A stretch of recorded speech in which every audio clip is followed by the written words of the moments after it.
So in this video, we're going to talk about why are government bonds correlated with currency prices. Government bonds and currency prices are correlated because they both reflect and react to a country's macroeconomic conditions and central bank policies. Here's a breakdown of why this correlation exists. So first of all, what are government bonds? So, government bonds are debt securities issued by a national government to raise money. When you buy a government bond, you're lending money to the government in exchange for regular interest payments called coupons and the return of your principal at maturity. So, bond prices versus yields, the inverse relationship. When bond prices go up, yields go down, and vice versa. So, why are bond prices and yields inversely related? Let's say you own a bond that pays 3% annually. If market interest rates rise to 4%, your bond is less attractive because new bonds offer better returns. So, your bond's price falls until its effective yield matches the market around 4%. On the flip side, if rates fall to 2% interest rates, your bond is more attractive, so its price rises, lowering the yield to match the new market rate. So let's think about this. Let's say you own a bond, and let's say you bought a bond again at pays 3%, right, annually. Now, if interest rates go up to 4%, your bond becomes less attractive, right? You're thinking to yourself, well, why didn't I put my money into, I could have put some of my money into interest rates, right? Buying, I mean, is in buying maybe like a currency or just holding my, the US dollar or the British pound at 4%. And I'm not necessarily going to buy bonds at 3%, right? And so bonds become less attractive. You don't want to put any new money into bonds if interest rates are at 4% and you're only getting 3%. Yeah. Uh, and the new bonds that are issued will offer a better return because they're going to match the 4%. Yeah. So basically, your bond's price falls. Yeah, until its effective yield matches the market. So, in order to attract, I guess, investors, or to compensate investors, I should say, to compensate investors at the 3%, yeah, the yield for that bond has to basically go higher, right? And matches the market at around 4%. Otherwise, you'll end up dumping the bond, and so will everyone else. And then the government, debt starts to spiral, right? So to prevent you from dumping your bonds and selling your bonds, and there being a rush to exit, yields have to rise to match the market. But on the flip side, if rates fall to 2% and your bond is more attractive, right? So its price rises, lowering the yield to match the new market rate, right? And so traders will want to buy the bond that you bought, right?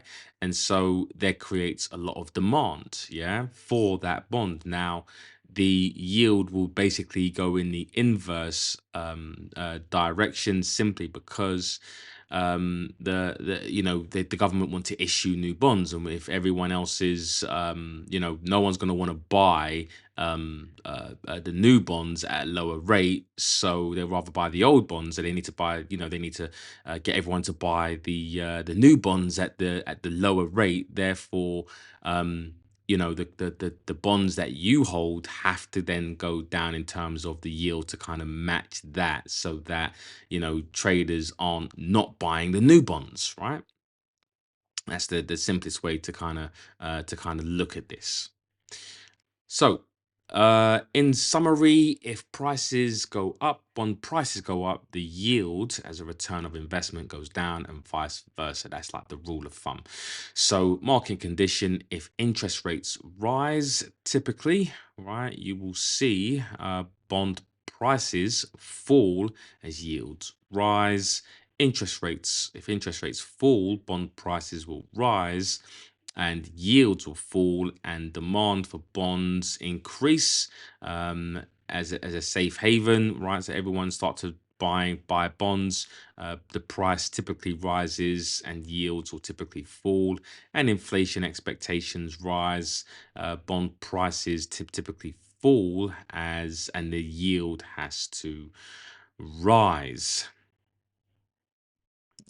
So, real world importance. So, traders watch yields to forecast interest rate expectations. So, rising yields equal tightening financial conditions, usually bearish for equities, and falling yields equals easing or flight to safety, often bullish for bonds and defensive assets. So, there are five, key reasons going back to really the reasons, the correlations between understanding the correlation between government bonds and currency price correlation. And maybe some of you right now can see the correlation based on the fact that bonds react and will rise and fall, and yields rise and fall with interest rates. And if we know the correlation between interest rates or remember, I should say, we remember the correlation between interest rates and currency prices, then you can figure out the correlation, right? And so it says here interest rate expectations, right? So the five key reasons for the government bond and currency price correlation is interest rate expectations. Government bond yields reflect expectations about future interest rates. When yields rise, usually due to expectations of higher interest rates, that tends to attract foreign capital, boosting demand for the currency. Capital flows. So, higher bond yields offer better returns, attracting foreign investors. To buy these bonds, investors must purchase the local currency, increasing its value. Central bank policy influence. Central banks set short term interest rates, but bond market reflects long term expectations. If bond yields rise due to inflation or hawkish central bank expectations, it often signals a strengthening currency. Bond traders are very sensitive, of course, inflation, right? Because they know that inflation leads to potential hiking or cutting of interest rates. Therefore, they have to watch inflation like a hawk, and so that's why you can see the correlation develop, right? Four is risk sentiment and safe haven flows. In times of global stress, investors often buy safe haven government bonds like US Treasuries, which also increases demand for the corresponding currency, for example, the US dollar. So conversely, in risk on environments, capital flow to higher yielding emerging markets, weakening safe haven currencies. And inflation and real yields, it's a big one. So currency traders watch real yields, so nominal yields minus inflation. And we've spoken about this before. So real yields, real interest rates real yields would be nominal yields minus inflation. Remember, yields are your return, right? But inflation is, remember, the depreciation of the currency. And so if your yield is running at, let's say, 3%, but inflation is currently at 5%, right?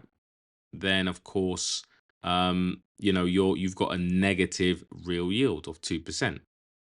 Right. That's basically it. So if your nominal yields are higher than inflation, then of course you've got positive real yields, or there's positive real rates.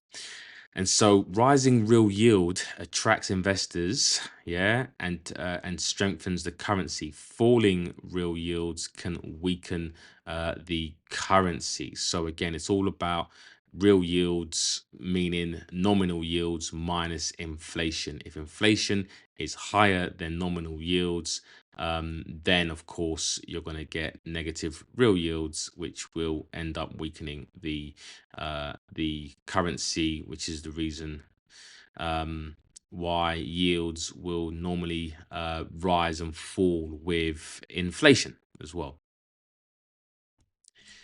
And so we have an example of this. So, why are government bonds correlated with currency prices. So an example of that is US Treasuries in the dollar. So if US bond yields rise due to strong economic data or Fed tightening expectations, the dollar typically strengthens. Again, the key word is typically.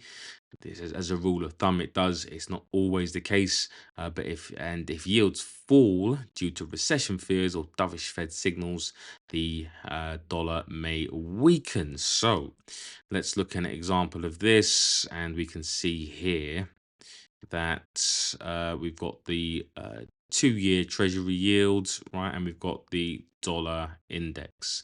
And so when you start to see the correlation between the dollar and yields, right? And then eventually we start to get that move there, move to the downside, and continues maybe going, right?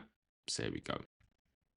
So again, exceptions rule, the rule of thumb is that this is what typically happens over time. Of course, you can find periods probably where yields weren't necessarily rising, whereas the dollar was.